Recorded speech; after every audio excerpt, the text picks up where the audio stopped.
মাননীয় সদস্য মোহাম্মদ আবুল হাসনাত, কুমিল্লা ৪।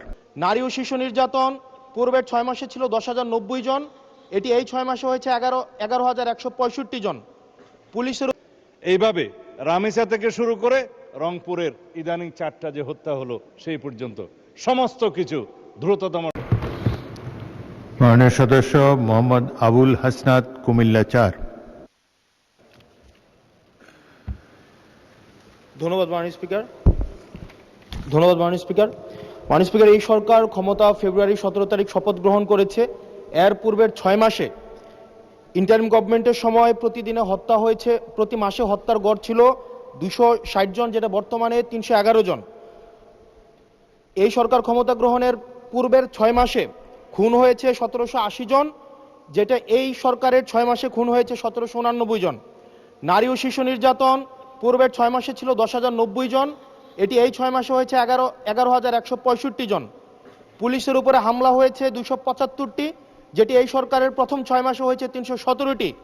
গণপিটুনি দিয়ে ২০২৫ সালের পুরা বছরে ১৬৬ জনকে হত্যা করা হয়েছে, যেটা এই সরকারের ৬ মাসে সেটির সংখ্যা পৌঁছেছে ১২০ জন। ব্রাহ্মণবাড়িয়াতে কনসার্ট বন্ধ করে দেওয়া হয়েছে, নৌকাবাজ বন্ধ করে দেওয়া হয়েছে। সেখানে মাননীয় স্বরাষ্ট্রমন্ত্রী বলেছেন যে ব্রাহ্মণবাড়িয়ার একটা কালচারাল একটা জেলা, সেই জেলায় নাকি গান বাজনা সিনেমা নাকি বন্ধের মতোই। আজকে আপনার মাধ্যমে মাননীয় স্বরাষ্ট্রমন্ত্রীর কাছে প্রশ্ন, এই ৬ মাসে মাননীয় স্বরাষ্ট্রমন্ত্রী কি law and order situation restore করতে পেরেছে কিনা এবং আইনের শাসন সেটি প্রতিষ্ঠিত করতে উনি পর্যাপ্ত ভূমিকা রাখতে পেরেছে কিনা, নাকি উনি ব্যর্থতায় পর্যবেসিত হয়েছে? মাননীয় স্পিকার। মাননীয় স্বরাষ্ট্রমন্ত্রী। ধন্যবাদ মাননীয় স্পিকার। এটা প্রশ্ন হলো না পল্টনের বক্তৃতা হলো বুঝতে পারিনি। আইন শৃঙ্খলা পরিস্থিতির উন্নয়নে ৬ মাসে স্বরাষ্ট্রমন্ত্রী সফল হয়েছে কিনা এটা একটা প্রশ্ন। তারপরে ব্রাহ্মণবাড়িয়া জেলায় সিনেমা হল কেন নাই সেটা আরেকটা প্রশ্ন। কোন খাতে কত হত্যা হয়েছে, জখম হয়েছে ইত্যাদি যে ডাটা দিলেন, সেই ডাটাটা কিসের ভিত্তিতে দিলেন, কি পরিসংখ্যানের ভিত্তিতে দিলেন, সে স্ট্যাটিস্টিক্স বড়টা কি আমি জানি না। মাননীয় স্পিকার, আইন শৃঙ্খলা পরিস্থিতির উন্নতি হয়েছে কি হয় নাই সেটা তো দৃশ্যমান।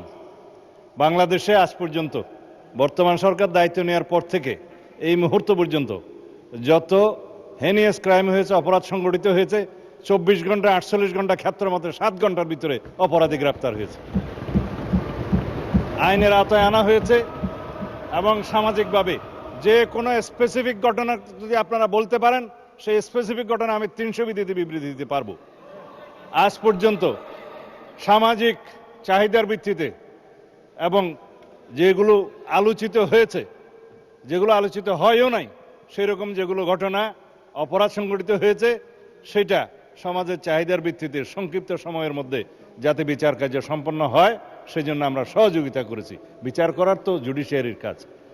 এইভাবে রামেসা থেকে শুরু করে রংপুরের ইদানিং ৪টা যে হত্যা হলো সেই পর্যন্ত সমস্ত কিছু দ্রুততম সময়ের মধ্যে এই পুলিশ বাহিনী, আইন শৃঙ্খলা রক্ষাকারী বাহিনী গ্রেফতার করতে সক্ষম হয়েছে এবং আইনের আওতায় নিয়ে এসছে। এখানে কোথায় কি ব্যর্থতা আছে বলতে হবে মাননীয় স্পিকার। স্পেসিফিক্যালি ঢালাওভাবে স্বরাষ্ট্রমন্ত্রী ব্যর্থ হয়েছে বা আইন শৃঙ্খলা রক্ষাকারী বাহিনী ব্যর্থ হয়েছে বা এই সরকার আইন শৃঙ্খলা পরিস্থিতি উন্নতি হয় নাই, এগুলো পল্টনের বক্তব্য চলে। এটা সংসদে তথ্যভিত্তিক কথা বলতে হবে। যদি কোনো স্পেসিফিক ঘটনার কথা আপনারা বলেন, সেই ঘটনার প্রেক্ষিতে আমরা ৩০০ বিধিতে বক্তব্য দিতে পারবো মাননীয় স্পিকার। কিন্তু যদি কাগজ নিয়ে বলা হয় এতটা হত্যা হয়েছে, এতটা ঘুম হয়েছে, সেটা তো কিসের স্টেটমেন্ট আমরা জানি না। আমরা গতবারও সংসদে আমরা ৩০০ বিধিতে বক্তব্য দিয়েছি, স্টেটমেন্ট দিয়েছি এবং সংসদের জেনারেল আলোচনার মধ্যেও বলেছি, ডাটা দিয়েছি। তার মধ্যে আমরা প্রত্যেকটা পরিসংখ্যান করে প্রত্যেকটা অপরাধ ভিত্তিক চিত্র আমরা তুলে ধরেছিলাম। তখন কেউ বলতে পারে না মাননীয় স্পিকার। সুতরাং যদি কোনো স্পেসিফিক ঘটনায় বাংলাদেশের আইন শৃঙ্খলা রক্ষাকারী বাহিনী বা স্বরাষ্ট্র মন্ত্রণালয় ব্যর্থ হয়েছে কি হয় নাই, সেই বিষয়ে যদি আপনারা নোটিশ আনেন, তখন আমরা ডিবেট করতে পারবো। ধন্যবাদ।